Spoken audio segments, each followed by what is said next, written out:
Green tea நிறைய பேர் anti ஆக்சிடென்ட்னு சொன்னாங்க. கிரீன் டீல எவ்வளவு ஆன்டி ஆக்சிடென்ட் இருக்கு யாராவது சொல்லுங்க. மெஷர்மெண்ட் வைஸ் எனக்கு தெரியும். கிரீன் டீல ஆன்டி ஆக்சிடென்ட் அதிகமா, காஃபில ஆன்டி ஆக்சிடென்ட் அதிகமா? கிரீன் டீ எதுக்கு குடிக்கிறீங்க? சார் கிரீன் டீல ஆன்டி ஆக்சிடென்ட் பெனிஃபிட்ஸும் இருக்கு. ஆனா அதை விட எனக்கு அந்த டேஸ்டும் பிடிக்கும் சார். சார் ஆன்டி ஆக்சிடென்ட்டே வந்து வேற வேற இருக்கு. கிரீன் டீல பாத்தீங்கன்னா EGCG இருக்கு, which இல்ல is not there in coffee. Net anti accident எவ்வளவு மில்லி மோல் per 100 கிராம்னு மெஷர்மெண்ட் பண்ணி ரிசர்ச் டேட்டா இருக்கு.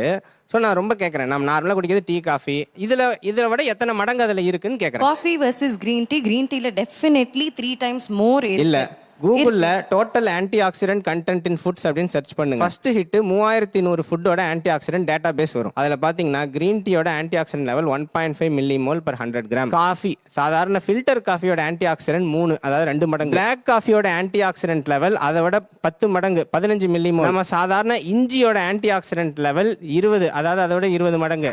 நம்ம சாதாரண புதினா இலை, புதினா சட்னி, புதினாவோட ஆன்டி ஆக்சிடென்ட் 115, அதாவது அதோட 100 மடங்கு. நம்மளோட நெல்லிக்காயோட anti oxidant level 246 milli mole, அதாவது 250 மடங்கு கிரீன் டீயோட.